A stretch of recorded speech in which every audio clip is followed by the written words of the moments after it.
Assalamualaikum warahmatullahi wabarakatuh. Alhamdulillahirrabbilalamin. Puji syukur saya ucapkan kehadirat Allah Subhanahu wa Ta'ala yang telah memberikan nikmat yang sangat luar biasa. Yang saya hormati Bapak Herman Rusmawan sebagai dosen pengampu mata kuliah Supply Chain Management. Sebelumnya, perkenalkan kami dari kelompok 9 yang meranggotakan saya sendiri Muhammad Asrodi, lalu ada rekan saya Apriyadi Situmorang, Ina Royani, Nisa Nurjana, dan Ina Rostiana. Jadi, pada video kali ini, kami akan mempresentasikan hasil diskusi kami terkait gudang. Nah, jadi pada materi gudang ini, kami akan membahas beberapa topik, diantaranya adalah pengertian gudang, fungsi gudang, jenis gudang, dan layout gudang. Nah, mungkin langsung saja untuk materi pertama disampaikan oleh Nisa Nurjana. Kepada Teknisa dipersilakan. Terima kasih kepada moderator yang telah memberikan waktu kepada saya untuk menyampaikan materi. Di sini saya akan menyampaikan materi yaitu yang pertama, pengertian gudang. Apa sih pengertian gudang itu? Menurut Lembaga Manajemen Perdagangan 2008, gudang atau pergudangan adalah suatu tempat penyimpanan yang berfungsi untuk menyimpan persediaan sebelum diproses lebih lanjut. Artinya, pengadaan gudang dalam suatu perusahaan menandakan bahwa hasil produksi dari perusahaan tersebut cukup besar, sehingga arus keluar masuk dan stok penyimpanan barang harus dikendalikan. Oleh karena itu, gudang merupakan solusi dalam penanganan secara efektif dan efisien dalam perencanaan kesediaan hasil produksi dari perusahaan tersebut. Menurut Warman, gudang adalah bangunan yang dipergunakan untuk menyimpan barang bangunan. Jadi gudang adalah tempat yang digunakan untuk menyimpan barang baik berupa bahan baku, barang setengah jadi, atau barang jadi. Lalu menurut Dodi Permadi, gudang merupakan bagian dari semua sistem logistik yang berperan penting dalam melayani pelanggan dengan total biaya semaksimal mungkin. Jadi dapat disimpulkan bahwa gudang itu adalah merupakan tempat penyimpanan material yang diperlukan untuk proses produksi. Material tersebut akan terus disimpan hingga siap produksi sesuai dengan jadwal produksi atau orderan konsumen tersebut. Baik, itu yang bisa saya sampaikan. Saya kembalikan ke moderator. Terima kasih. Terima kasih kepada Teknisa atas materi yang telah disampaikan. Untuk materi selanjutnya akan disampaikan oleh Ina Rostiana. Kepada Teh Ina dipersilahkan. Baik, terima kasih kepada moderator atas waktunya. Di sini saya akan melanjutkan materi selanjutnya, yaitu mengenai fungsi gudang. Fungsi utama dari gudang adalah tempat untuk memfasilitasi penyimpanan atau proses pengolahan barang. Tetapi tidak hanya itu, masih ada beberapa fungsi lainnya yang diantaranya. Yang pertama, yaitu sebagai tempat penerimaan. Proses penerimaan bahan baku atau material yang dipesan oleh perusahaan yang dikirim oleh supplier akan masuk ke dalam gudang terlebih dahulu, kemudian akan diproses di lantai produksi sesuai kebutuhan. Lalu yang kedua yaitu sebagai tempat persediaan, berguna untuk menjamin permintaan konsumen dapat terpenuhi, melihat dari segi kualitas barang yang perlu dijaga sebaik mungkin saat disimpan dalam gudang. Nah, lalu yang ketiga yaitu sebagai penyisihan, sering disebut juga putway. Nah, putway ini adalah kegiatan meletakkan barang ke lokasi penyimpanan. Lokasi ini diperuntukkan tempat penyisihan barang adalah gudang. Lalu yang keempat yaitu pengambilan pesanan. Nah, pengambilan pesanan atau dikenal sebagai packing adalah proses pengambilan barang sesuai dengan kebutuhan yang diorder oleh konsumen. Kemudian yang kelima yaitu sebagai tempat pengepakan. Di dalam gudang dapat digunakan sebagai tempat pengepakan atau packing sesuai dengan permintaan barang yang akan didistribusikan. Lalu yang keenam yaitu sebagai tempat sortir barang atau material.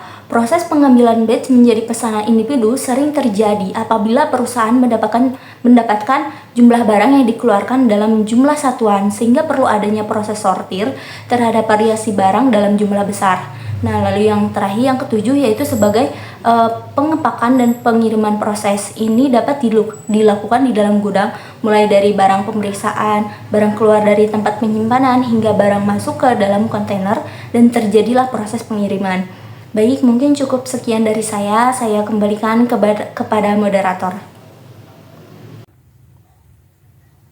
Terima kasih kepada Teh Ina atas materi yang telah disampaikan. Untuk selanjutnya kita masuk kepada pembagian jenis gudang. Nah, jadi menurut Warman dalam bukunya, dikatakan bahwa gudang itu memiliki beberapa jenis yang bisa dikelompokkan berdasarkan kebutuhan perusahaan itu. Di antaranya adalah sebagai berikut. Yang pertama adalah gudang operasional. Nah, gudang operasional ini digunakan untuk menyimpan raw material dan spare part yang nantinya akan digunakan dalam proses produksi. Lalu yang kedua ada gudang perlengkapan. Nah, gudang perlengkapan ini merupakan gudang yang digunakan untuk menyimpan perlengkapan yang digunakan untuk memperlancar produksi. Tapi kita perlu ketahui juga bahwa perlengkapan ini merupakan barang yang digunakan untuk proses produksi, tapi tidak akan ditemui di finished good atau barang jadi. Karena barang ini tuh memang hanya berfungsi untuk membantu proses produksi saja. Nah, setelah proses produksi ini berakhir, barang ini akan dikembalikan ke gudang perlengkapan. Yang ketiga, gudang pemberangkatan. Nah, gudang pemberangkatan ini adalah tempat yang digunakan untuk menyimpan barang yang telah menjadi finished good atau barang jadi. Nah, dari gudang inilah nantinya dikirimkan keluar, baik distributor ataupun retailer. Nah, gudang ini juga dapat disebut sebagai gudang finished good atau barang jadi. Yang keempat, gudang musiman. Jadi gudang musiman ini adalah gudang yang hanya ada pada saat gudang operasional dan gudang pemberangkatan penuh. Nah, gudang ini juga biasanya bukan milik pabrik, tetapi disewa dari pabrik lain untuk jangka waktu tertentu. Selain itu, berdasarkan perannya dalam supply chain management, terdapat beberapa jenis gudang lagi. Yang pertama adalah gudang pabrik atau manufacturing plant warehouse.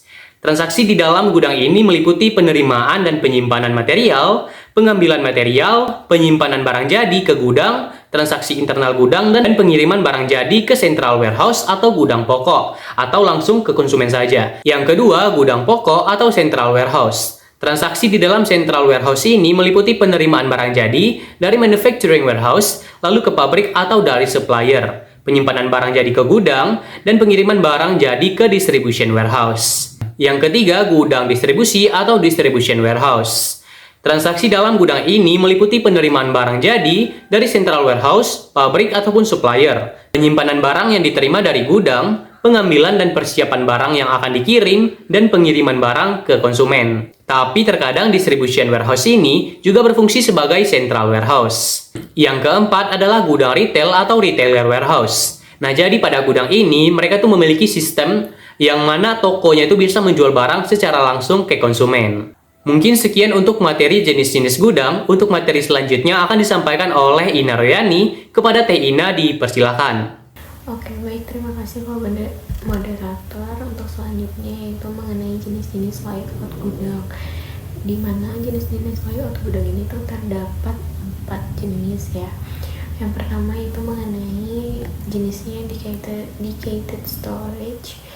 Dedicated storage di mana adalah letak gudang yang sudah ditetapkan titik-titik penyimpanannya secara khusus untuk setiap barangnya.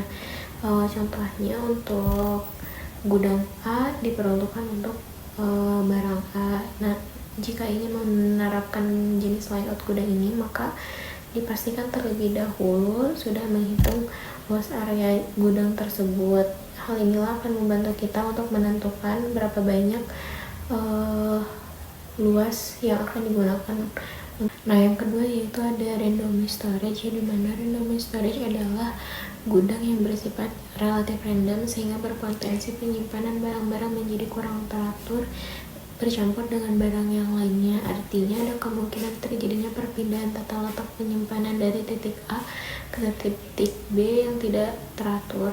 Hal ini akan menyebabkan ketidakteraturannya dalam penyimpanan barang sehingga sangat dinilai kurang efektif. Dan kenapa randomized storage ini tuh jarang sekali dipergunakan ya, karena untuk penyimpanannya sangat random dan bisa menjadi kurang teratur.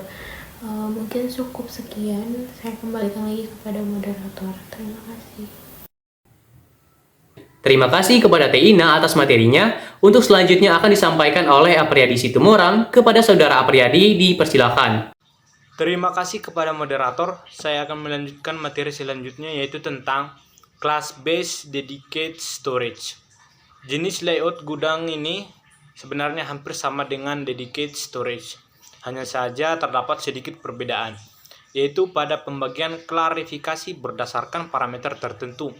Dengan kata lain, pembagian lokasi penyimpanan tidak harus dilakukan berdasarkan pada satu macam barang secara khusus. Akan tetapi, bisa dilakukan dengan cara meninjau klarifikasi barang-barang yang ada di dalam gudang. Oleh karena itu, dengan menggunakan jenis layout gudang ini, kita dapat menyimpan beberapa jenis barang dalam suatu tempat, tetapi tetap memperhatikan kelasnya. Jadi bisa dikatakan bahwa metode penyimpanan ini cenderung lebih memberikan keleluasaan bagi pengelola gudang dengan menggunakan tata letak gudang seperti ini, maka sistem transportasi barang keluar dan masuk akan lebih efektif. Materi selanjutnya yaitu tentang share storage. Pada dasarnya, tata letak gudang yang satu ini bertujuan untuk mengurangi kebutuhan ruang penyimpanan barang. Jadi, tidak heran jika salah satu kelebihan jenis share storage dapat menjadi sistem pemindahan barang yang lebih terstruktur dan efisien secara waktu. Biasanya jenis tata letak ini kerap menjadi jalan keluar bagi para pelaku bisnis untuk mengurangi kebutuhan terhadap ruang penyimpanan. Oleh karena itu, kita harus menentukan barang secara teliti terhadap ruang yang digunakan. Demikian materi dari saya kembalikan kepada moderator.